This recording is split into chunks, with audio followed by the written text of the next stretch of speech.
Hello friends, আর সকাল সকাল নতুন একটা রেসিপি নিয়ে চলে এসেছি। কাঁকড়া দিয়ে আমি কাঁকড়ার ঝাল করব। তো সেই জন্য আমি হাঁড়িতে দিয়েই ঝালটা করব।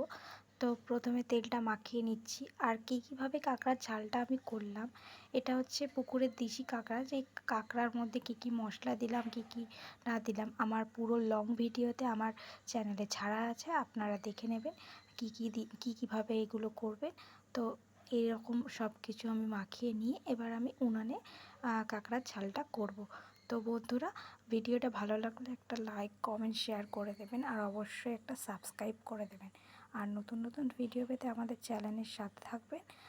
আর পুরো ভিডিওটা দেখতে চাইলে আমার চ্যানেলে লিংক দেওয়া আছে, পুরো লং ভিডিও ছাড়া আছে, আপনারা দেখে নিতে পারেন। আমি ডেসক্রিপশানেও হচ্ছে এর লিঙ্কটা দিয়ে দেব। তো আজকের মতো টাটা বন্ধুরা, একটা সাবস্ক্রাইব করে দেবেন ভিডিওটা।